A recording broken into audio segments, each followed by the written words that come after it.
Сәлем достар, мен каналыма қош келдіңіздер. Видеоны көрместен бұрын каналыма тіркеліп, қоңыраушаның суретін баса кетуді ұмытпаңыздар.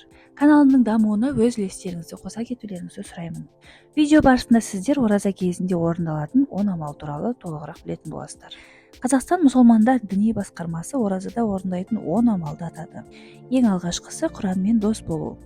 Құран оқылған, оған амал етілген үйде Алланың берекеті орнайды. Ардақты пайғамбарымыз үйлеріңізде Құран кәрімді көп оқыңыздар деп өсиет еткен. Өйткені Құран оқу көңілдің шипасы. Алла елшісі Рамазан айында Құранды бірнеше рет хатым ететін. Қасиетті кітапты хатым етумен қатар жаттауға, оған амал етуге тырыссақ, нұр үстіне нұр. Арабшадан оқи алмайтын адам аудармасын оқыса да сауап алады. Алланың мейірімі кең, ол кеңшілік иесі, ниетке сай сауабын береді. Екінші амал – түнді намазбен өткізу. Түнгі намаз жүректің тыныштығы, екіжүзділік дертіне шипа, Алламен берік байланыс орнататын риясыз құлшылық. Түнгі намазға аса мән беріңдер. Сендерден алдын өткен ізгі адамдар оны үнемі орындап жүретін.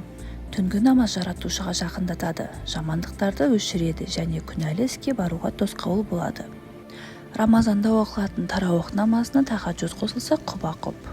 Келесі амалға ұдайы дұғада болу жатады. Дұға мұсылманның қорғаны, дұға ғибадаттың мәні. Алла тағала Мүмин сүресінің 60 аятында менен сұраңдар, тілектеріңді қабылдаймын деп уәде еткен екен. Таңғы және кешкі, жұма және қадір түнінде тағы басқа уақыттарда айтылатын дұғаларға мән беру қажет. Біздің бір басымызда қаншама проблема толып жатыр.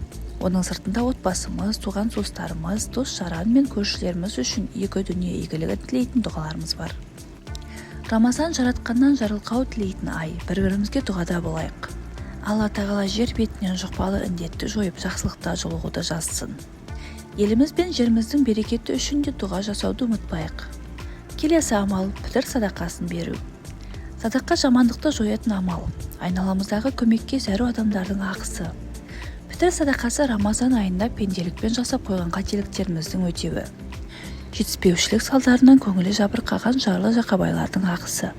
Басымыздың аманында, қолда аз кем ақшаның барында пітір садақасын беріп, қоғамға шарапатымызды тигізейік. Садақа дәулетіміздің берекесін арттыратын амал.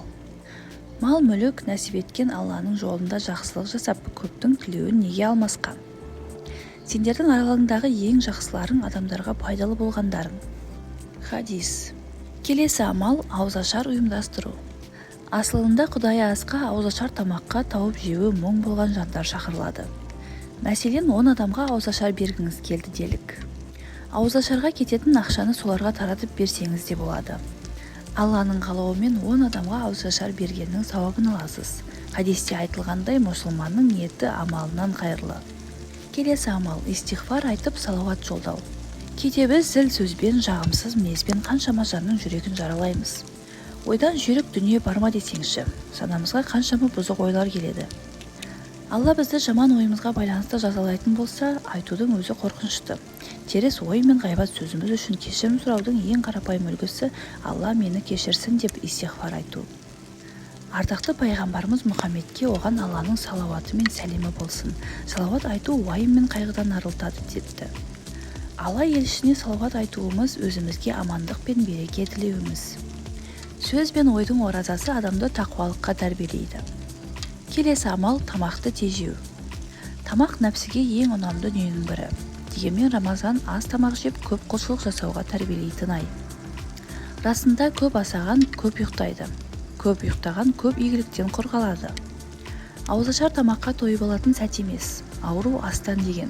Көп жеген артық салмақ жинайды. Артық салмақ ауру шақырады. Алла сақтасын. Келесі амал – уақытты жүйелеу. Рамазанда әрбір сәт маңызды.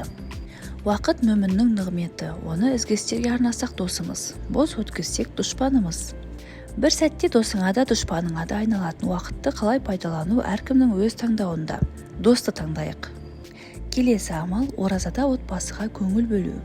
Сен саясатпен айналыспасаң, саясат сенімен айналысады деген тәмсіл бар. Осы сөздің мағынасын майыстырып айтсақ, отбасы тәрбиесімен айналыспасаң, бала-шағаң сенімен айналысады. Расында солай, бала-шағаға көңіл бөлмесең, тәрбиесі нашарлап бір күні сені ұятқа қалдырады. Ауызашар сәресі отбасымен рухани сұхбат құрудың сәулелі сәті емес пе? Сәтті жіберіп алмайық, әр сәт ғанибет. Өзімізді өзгертпесек, бір ғұлама рамазаншыл болма, құдайшыл бол деген екен. Расында бір жұтым судың қадіріне жеткізген. Шариғаттағы тыйым бұлай тұрсын, рұқсат етілген істен нәпсіні тежеуді үйреткен оразадан кейін өзімізді өзгертпесек енді ұят.